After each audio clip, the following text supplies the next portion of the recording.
Dan here, Max SPL Videos. Today I want to talk about this little guy here.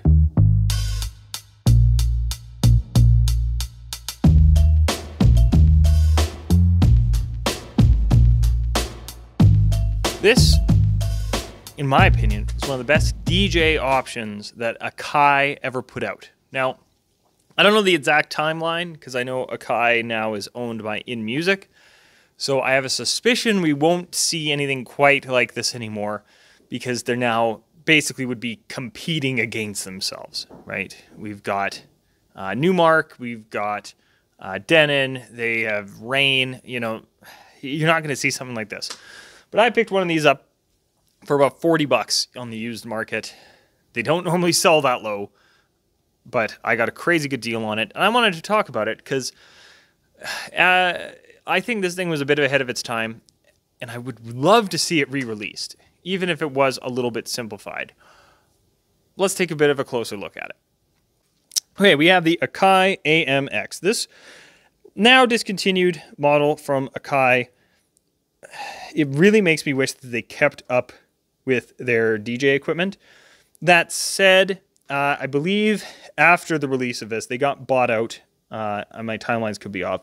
But they are now owned by the same company as Denon and Rain, Newmark, that kind of stuff. And we've seen some of the tech that Akai does ending up on those in terms of just pad qualities and things like that.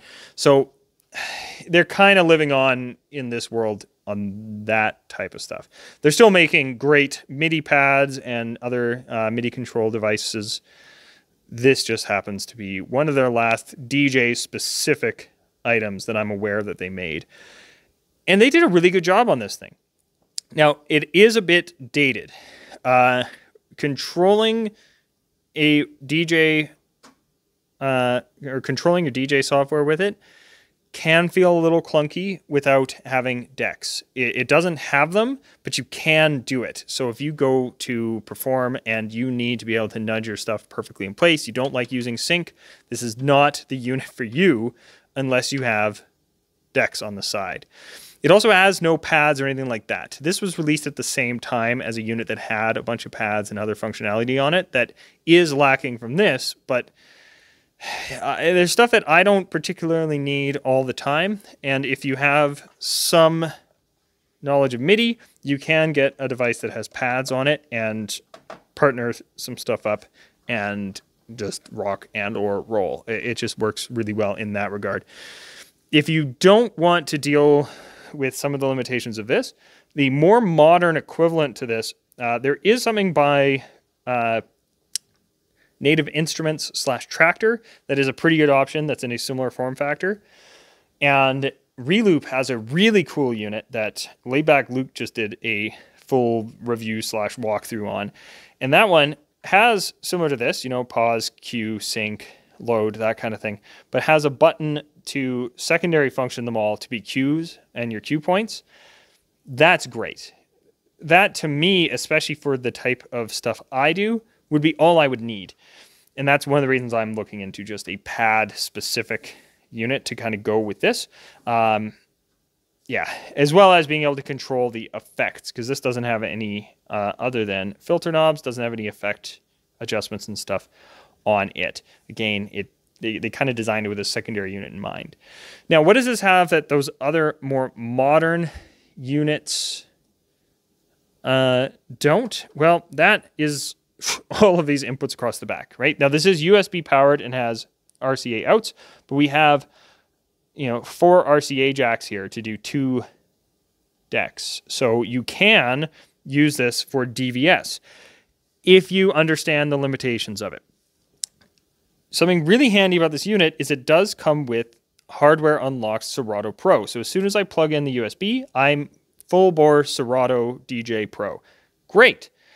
Except it doesn't come with the DVS variant. You have to pay for that as an upgrade, or at least you used to.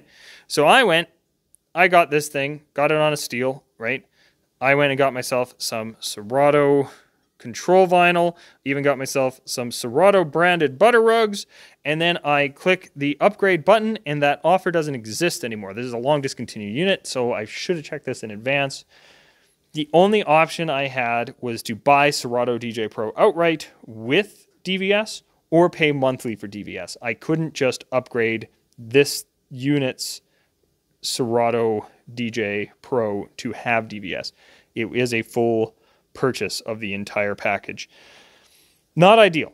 So I've actually been using it with Mix, MIXXX, just to test out how much I like the vinyl feel. And then because I've got some karaoke stuff coming up, I'm looking into probably virtual DJ, because I hear it is actually pretty good for playing double duty. And I'm trying to get a little more into that side of things. Now, in the meantime, I've been using this to learn how to scratch and stuff on. I picked up these Newmark turntables recently, TT100s for anyone who cares. Not the highest end, not the lowest end. They're kind of a mid-range at this point, but I got them for a pretty good deal. And combining that together has been a really, really good experience. This is a great little mixer for learning how to scratch and stuff on. The fader on here feels awesome. This is a mini Inno fader. So, I mean, I got this thing for 40 bucks used on like a classified ad.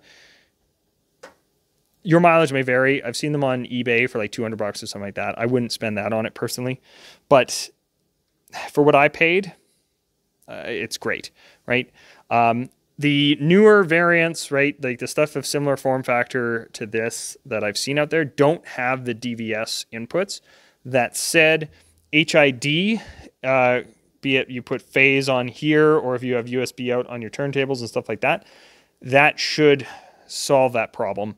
So if you don't have the DVS inputs, those newer units, you should be able to still do basically a DVS setup with them.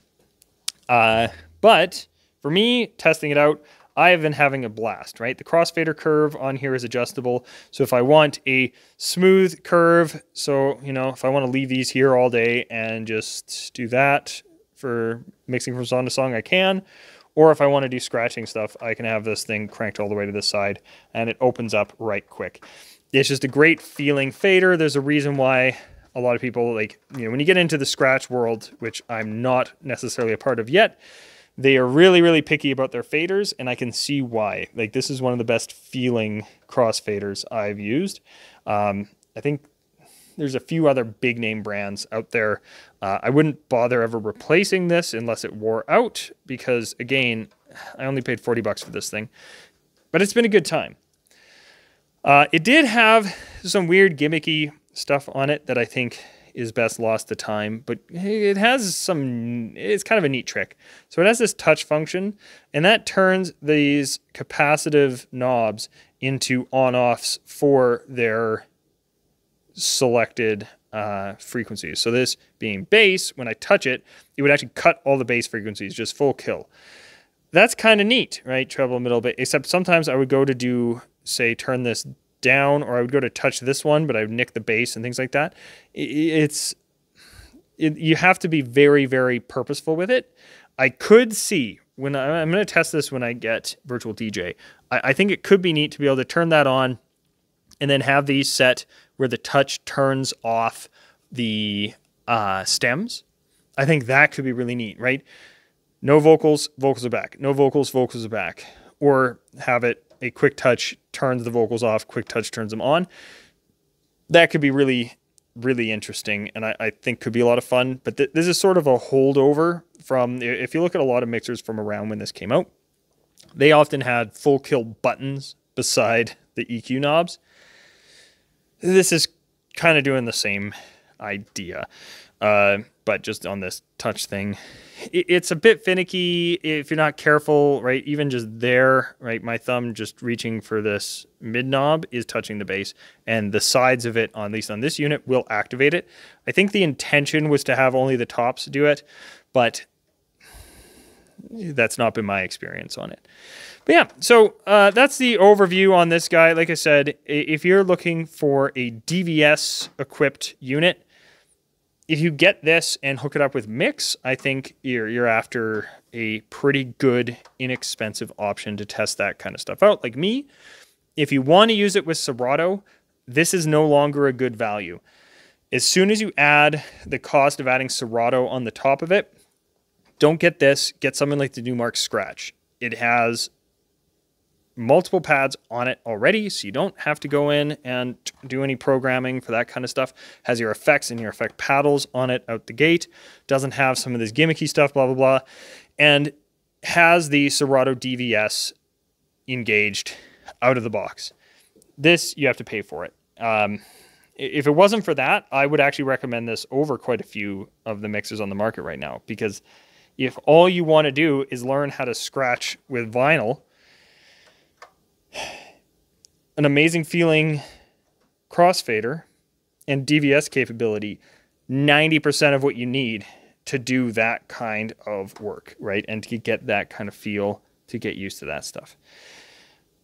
It's really too bad. I wish that this came like with Serato DVS out of the box. It never did, but that upgrade no longer exists. If you already own Serato DVS, great buy as like a backup mixer, because again, it can plug in. It'll work with Serato DVS right out of the box if you already own that. Same thing, if you already own Virtual DJ, this slots in perfectly with that as well, where all the functions and stuff should work perfectly fine. On Mix, it's great, right? I can do everything I want to do on Mix using this. Some of the functions are a little bit different. For example, the gain knob actually adjusts loop size and things like that. So some stuff is mapped a bit differently. I could go in and MIDI map it myself, but like I said, I've mostly been using it to learn how to do some wickas, and it has been a lot of fun. So there's that. Stay tuned for talking about these good old Newmark turntables. But in the meantime, that's that. Back to me. So that was the Akai AMX. Let me know if you have any questions on it. This thing's pretty sweet. Like I said, there are more modern options out there from the likes of Reloop and Native Instruments / Tractor. So take a look at those if you're after something like this, if you don't need the DVS. Honestly, if you're not needing the DVS, that one from Reloop, where you got your cues and whatnot right at your fingertips and not needing an external MIDI device, that might just be the right one for you. But I'm really happy with this little guy here.